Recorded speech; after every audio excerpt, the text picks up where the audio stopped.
Cup Karts North America is a dedicated all Briggs series that is committed to the Briggs & Stratton 206 platform. I think that's what's really special about the two programs and how they were both born together at about the same time. So about 10 years ago, 206 was born, and it was a concept to try to keep racing economical. And Cup Karts saw that and saw that if they would build a program around that platform, that would really breed a lot of success, and that's exactly what has happened. I think that's really touching on the heart of why Briggs & Stratton is involved in racing. We definitely feel that we want to be in the middle of people stretching their capabilities. Ultimately, out there on the track, you're getting life lessons. You're learning about how tough competition can be. You know, you're going to apply that for the rest of your life. You're learning how humbled you can be in an instant, just losing focus for a second. We just want to be at the center of those types of life lessons as they are created.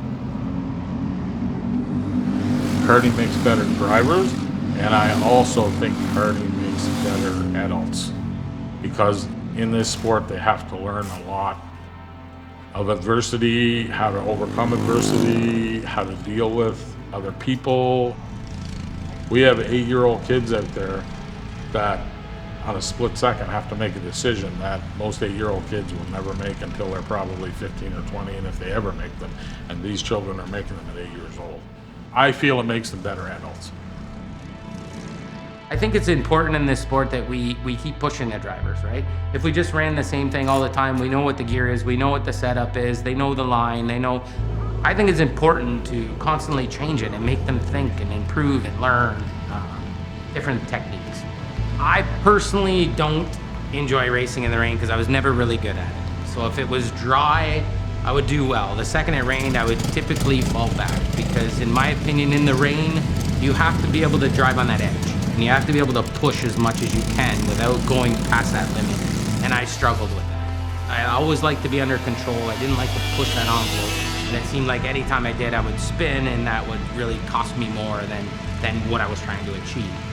For me, I grew up at 4 years old being in a go-kart all day, every day. The amount of things I learned and the progress I made because of that, and it just makes you feel more comfortable in that kart. When you're not in it enough, you just don't feel at home, you know what I mean? Like you can tell they're a little bit nervous about it. So any new people, I tell them, if we can just get here, get in the seat, and get them out there to do some laps. That's the most important thing out there, right? Obviously, practicing the proper techniques, working online, so coaching isn't a bad idea, but the more we can get in that seat, that to me, that's the best money spent.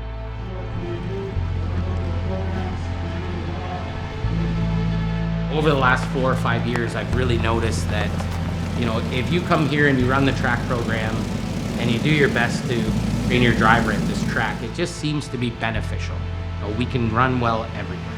This track seems to have a little bit of everything that helps those drivers to go onto places and be successful. Today, we had pretty heavy rain at the beginning, then it kind of petered off and it was starting to dry out a bit. So, you can't just stick with that rain line. You want to kind of start trying that dry line. And even from a mechanical standpoint, it's stressful because you're not sure what to do with the gear, with the tire pressure. Do I run slicks? Do I run rains, right? And I think that's another thing I don't enjoy about the rain is instead of being like, no, this is what we're gonna do, that's the gear, this is the tire pressure, everybody's kind of guessing. Really think a lot of people need to experience it like this. The karting group, yes, we're competitive, yes, we wanna beat each other, yes, we wanna win, but they're family.